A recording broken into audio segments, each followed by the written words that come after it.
El primer indicio no fue un disparo ni una llamada anónima, fue un recibo. Un movimiento bancario repetido, preciso y cada vez más grande, ejecutado a plena luz del día en centros comerciales de alto perfil, mientras en paralelo se desplegaba una ofensiva nacional contra el crimen. Cuando el sistema marcó la alerta, la pregunta fue inmediata y peligrosa. ¿Quién podía gastar miles de dólares diarios sin miedo, en un país donde cada dólar ya estaba siendo rastreado? Esa noche, la orden fue clara y directa: localizar el origen del gasto, aislar al comprador y cerrar el cerco antes de que el dinero se convirtiera en una vía de escape. El despliegue comenzó como una operación de verificación financiera y escaló en minutos a una situación de seguridad prioritaria. Analistas de inteligencia financiera cruzaron patrones de consumo con bases de datos de riesgo, detectando compras reiteradas en joyerías, concesionarios de lujo y tiendas ancla, todas concentradas en un radio geográfico específico y ejecutadas con instrumentos bancarios que evitaban el efectivo, como si el responsable confiara en que el sistema no miraría ahí.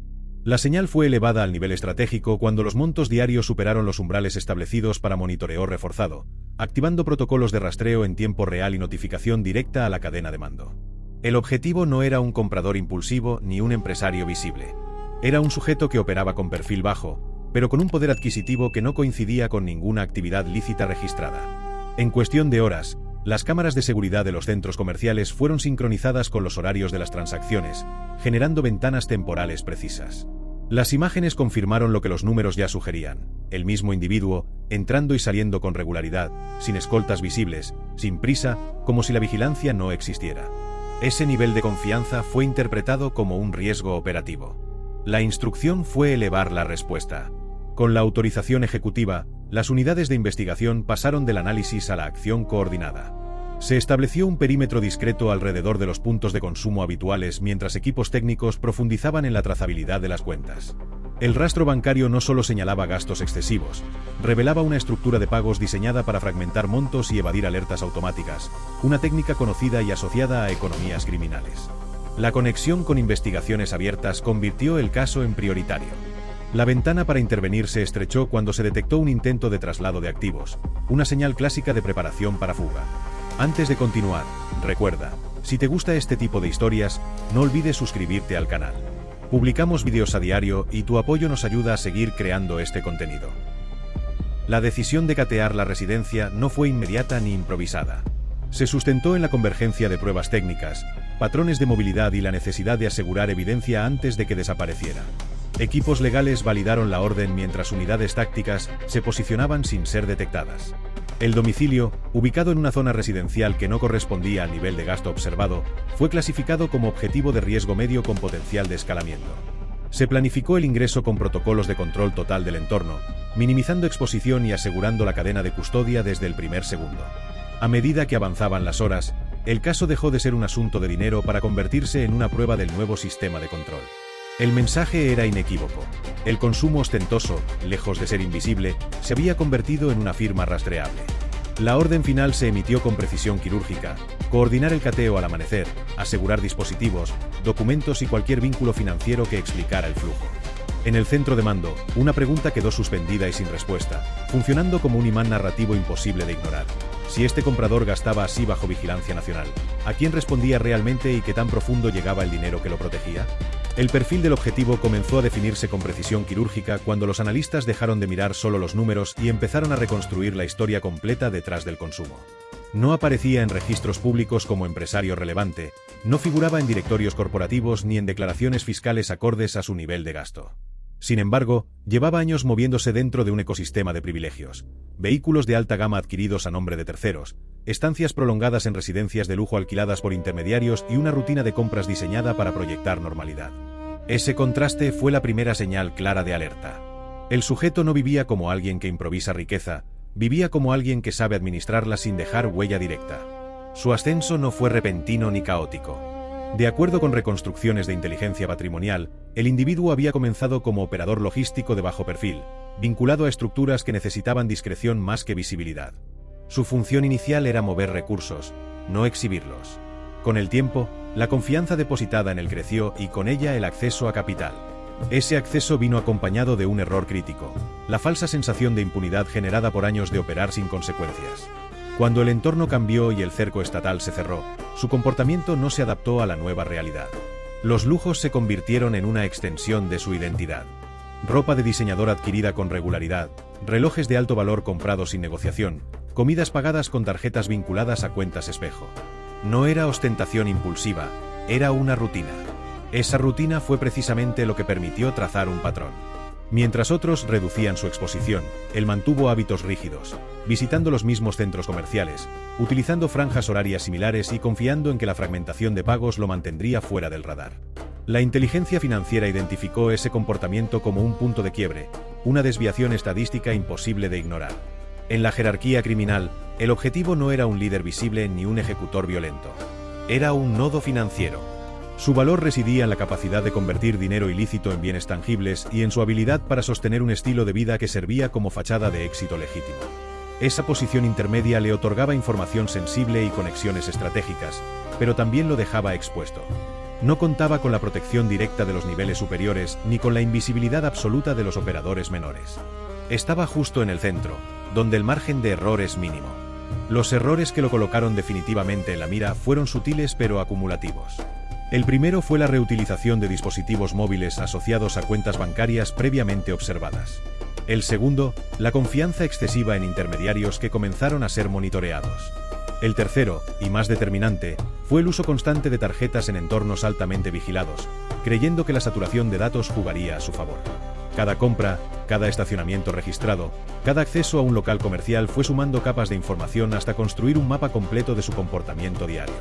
A nivel psicológico, los perfiles concluyeron que el sujeto operaba bajo una lógica de control absoluto. Creía entender el sistema lo suficiente como para moverse dentro de él sin ser detectado. Esa creencia se reforzó con cada día sin consecuencias, alimentando una confianza que rayaba en la negligencia. No anticipó que el nuevo enfoque de seguridad no buscaba grandes capós visibles, sino los flujos que lo sostenían. Cuando el dinero se convirtió en evidencia, su estilo de vida dejó de ser un privilegio y pasó a ser una vulnerabilidad. Al cerrar el análisis del perfil, una conclusión se impuso con fuerza operativa. Este individuo no actuaba solo ni por iniciativa propia.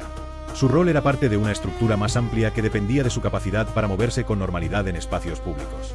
La pregunta que empezó a dominar las salas de análisis no era quién era, sino qué información guardaba y cuánto podía comprometer a otros niveles si era presionado. Con ese escenario, la investigación avanzó hacia una fase más sensible, una donde cada señal digital y cada movimiento físico se convertirían en piezas críticas para desmontar algo mucho más grande. La transición hacia la fase de inteligencia de señales fue silenciosa, metódica y diseñada para no alterar el comportamiento del objetivo.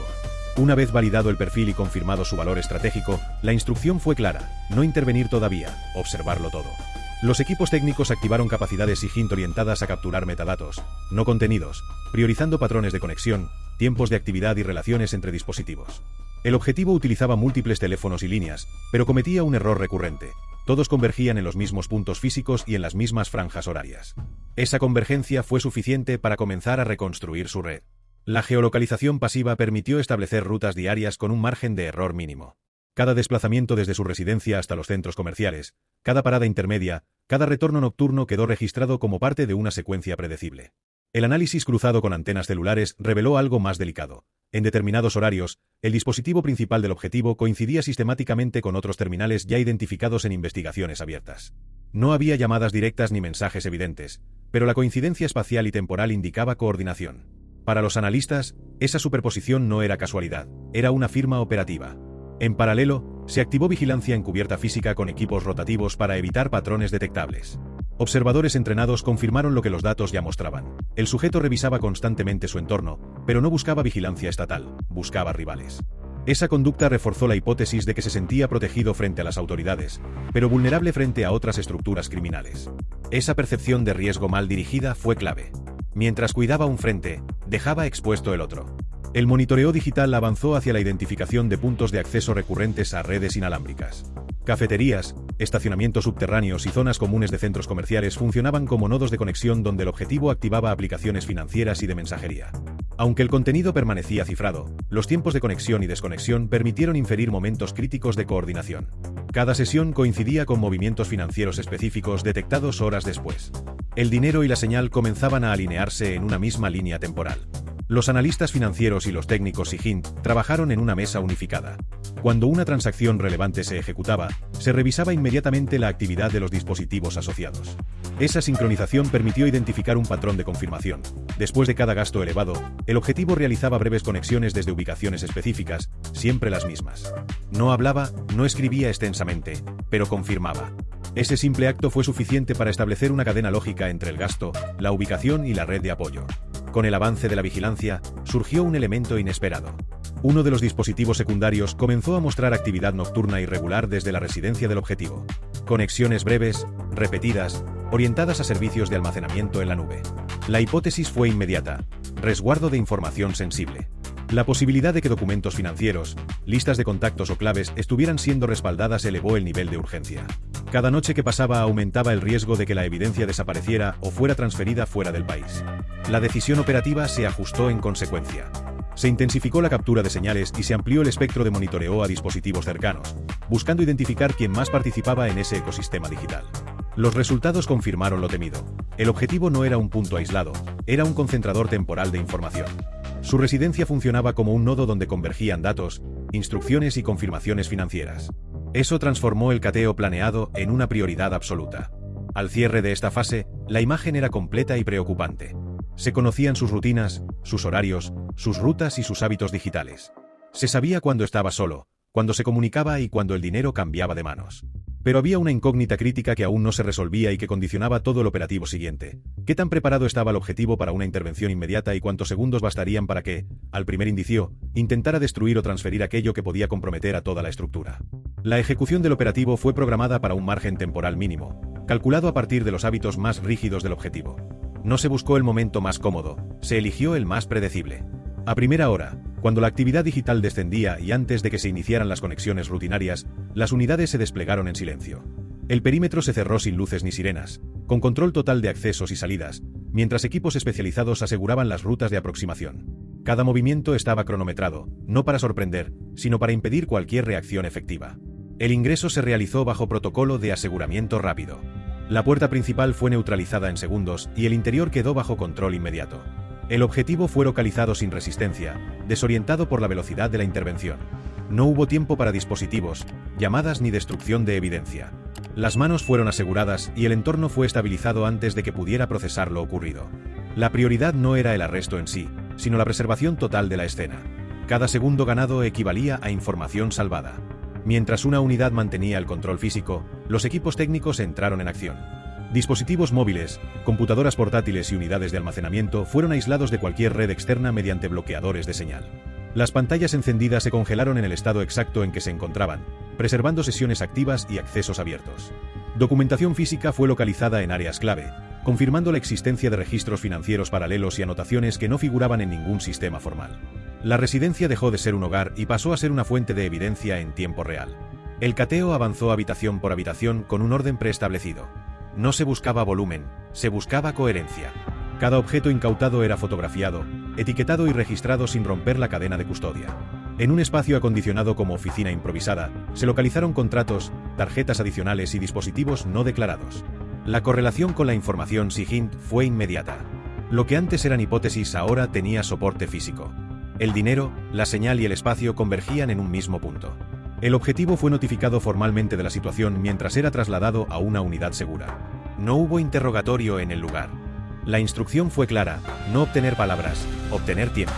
El silencio controlado era parte de la estrategia.